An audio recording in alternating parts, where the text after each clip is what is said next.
Hey, welcome to Good News 101, designed to help you understand the good news, the gospel of Jesus for yourself well enough that you can apply it to your own life and then share it with others. The last thing we're going to do in this video today is we're going to use now the three circles to tell people what Jesus has done for us.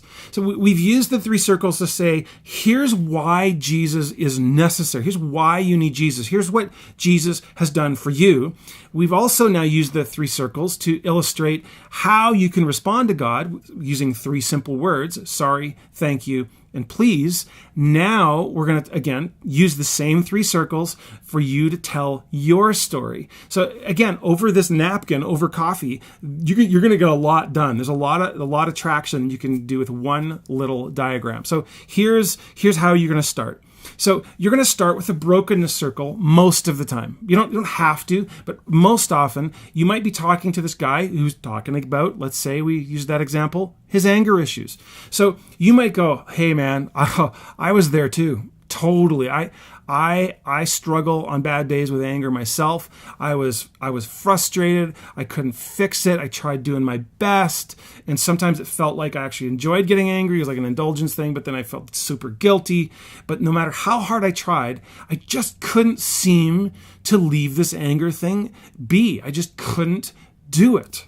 So that's the brokenness piece. You're resonating. You're saying, I'm there, man. I was there. I get it. I totally get it.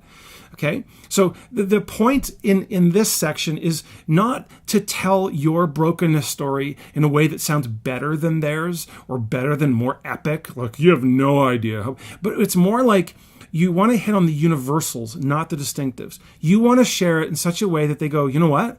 I totally relate to you. I totally get it. Because you want them then to think that what happens next is a real option for them, right? So you're saying, that's the first part. The second part is, but Jesus. So I was trying to fix it on my own. I couldn't fix it. But then I realized, but Jesus died for that. He's forgiven me. So there's no shame. There's no guilt for it. I'm forgiven, which honestly, releases that guilt and that shame from me. And now I realize Jesus rose from the dead. And if he can rise from the dead, he can defeat this in me.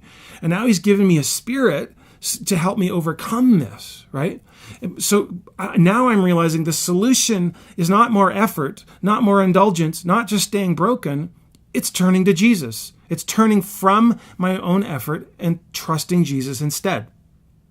And then you might say, well, and now, honestly, I'm starting to realize how loved I am, and I'm getting a handle on my anger, and it's amazing. It's amazing what God has done in my life.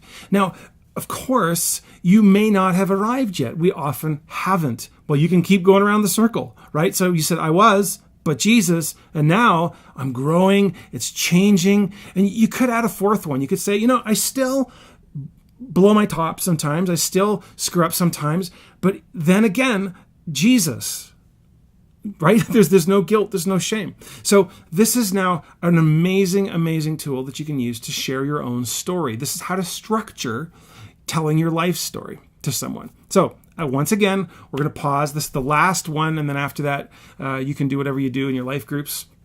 But we're going to put this one into practice as well. So now I want you to take turns using the three circles to share something that Jesus has done or is doing in your life. So you had your but Jesus, and now, and I still, but you get the idea. Okay, so it could be a current thing that God's doing in your life. It could be an amazing thing. Don't tell your whole life story necessarily.